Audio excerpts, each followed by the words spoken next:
Ah, sabi. Pengen deg-degan. Syederalun, sebuah video aksi sekelompok anak muda mencoba menyelamatkan dua rekannya yang terjebak arus deras di kawasan air terjun Wera beredar di media sosial pada Senin 7 Juni 2021 pagi. Kejadian itu diketahui pada Minggu 6 Juni 2021 sore.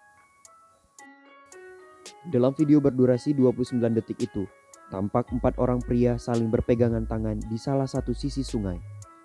Satu di antara mereka berusaha masuk ke tengah arus, mencoba menggapai tangan rekannya di seberang yang terjebak arus deras.